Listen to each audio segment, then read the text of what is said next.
जय माँ भवानी आपण मानक आस्ट्रोशक्ति कार्यक्रम को स्वागत। आज अक्षय तृतीया बहुत शुभ दिन। ए दिनटी एमिति एक दिन ए दिन रे कोनोसी असुविधा कथा को देखा जाए नाही। आपणकर तिथि देखिबा दरकार नाही, नक्षत्र देखिबा दरकार नाही, कोनोसी कथा जोग करण किछि देखिबा दरकार नाही। जेकोनोसी काम को आरंभ करिबा पाई ए दिन जेकोनोसी काम आमे माने आरंभ करिथांती एहार क्षय होई न थाए। एहा दिन को दिन बढ़ी चली थाए बोली आम शास्त्रर मत। यही पुण्य दिन रे यही अक्षय तृतीया दिन रे आपण माने पांचटी कथा जदि करूछंती आपणको घर को आणुछंती ताहले एहा आपण मानकु बहुत शुभ फल प्रदान करिवो विभिन्न क्षेत्र रे। प्रथम कथाटी हला आपण माने जेकोनोसी माटीर पात्र निज घर को आणंतु। एहाकु आनिला परे गंगा जल रे धुवंतु। ता मध्यरे पानी 2-3 घंटा रखंतु। एहा परे से पात्र को आपण माने जेकोनोसी उपाय रे व्यवहार करि परिबे। एहा द्वारा घर रो प्रत्येक व्यक्ति बहुत शुभ फल पाइबे, रोगरु रक्षा पाइबे, आर्थिक स्थिति रे उन्नति आसीबो, घरे शांति विराजमान करिबो। द्वितीय कथाटी हला हळदी। एहा द्वारा प्रभु गणेश एवं प्रभु नारायणଙ୍କ कृपा मिलिथाए। निज घर को एही दिन हळदी आणंतु।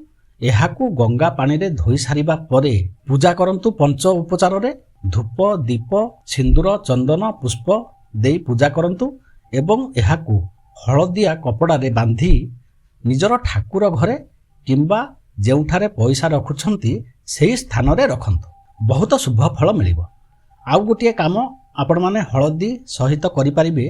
हळदी को आणला परे गंगा जल रे धोई सारिबा परे एवं पंच उपचार पूजा करि सारिबा परे आपणकर घरर ईशान्य दिगरे से जगह रे 5-10 खंड हळदी को माटी रे पोती दियंतु। जेतेबेले गछ हेबो एवं सेथिरु जेतेबेले नुआ हळदी बाहरिबो सेही हळदी को रखी वर्ष सारा व्यवहार करंतु। धन जन मान सम्मान सबु किछि प्राप्त करिबा सहित घरर प्रत्येक नकारात्मक शक्ति घरु दूरेई जीव। तृतीय कथाटी हला कौड़ी। आपण माने 9टी कौड़ी एही दिन घर को नेई आसंतु। एहाकु आपण माने गंगा जल रे धोई सारिला परे सेथिरे किछि अक्षत खंड होई नथिबा अरुआ चाउल को रखी एहाकु पंच उपचार रे पूजा करि सारिला परे हळदिया कपड़ा रे बांधी ठाकुरଙ୍କ पाखरे किंबा आपणकर पैसा रखुथिबा जागा रे रखंतु।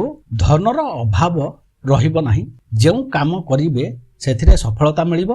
नूतन लाभकारी काम आपण मानक पाखकु आसीबो। चाकरी वृत्ति रे उन्नति हेबो। घरे शांति विराजमान करी रहिबो। परिवारर प्रत्येक सदस्यंक मन मिसिबो जहा फल रे प्रत्येकटी कार्य सहज भाव रे हेई परिबो। चतुर्थ कथाटी हेला लुण। एही दिन सैंधव लवण बा सेंधा नमक जहाकु कुहंती ताकू घर को आनिकी आसंतु। एहा द्वारा शनि ग्रहंक सहित अन्य ग्रह माने शांत हेबे। सेमाने आपण मानक ऊपर खराब प्रभाव पकाउथिले सेथिरु विरत रहिबे, शांत हेबे, जहा फल रे बहुत किछि खराब परिस्थिति रु आपण माने निजको निजर परिवारर सदस्य माननकु रक्षा करि पारिबे। पंचम शेष कथाटी हेला हळदिया सोरिष।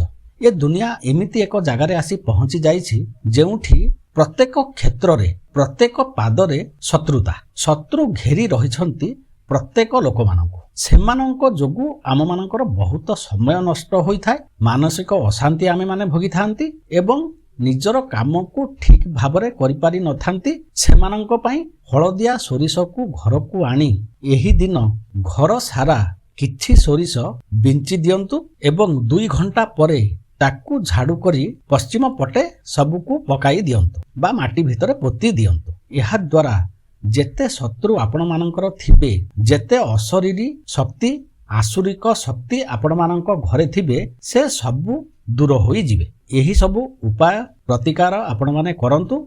बहुत शुभ फल पाइबे एही अक्षय तृतीया दिन। वीडियो बहुत लेट रे पकाइली। जहार भाग्य रे थिबो सिए ही देखिबो। आपण माने समस्ते सुख शांति रे रुहंतु। वीडियो भल लागिले लाइक कमेंट शेयर सब्सक्राइब करंतु। जय माँ भवानी।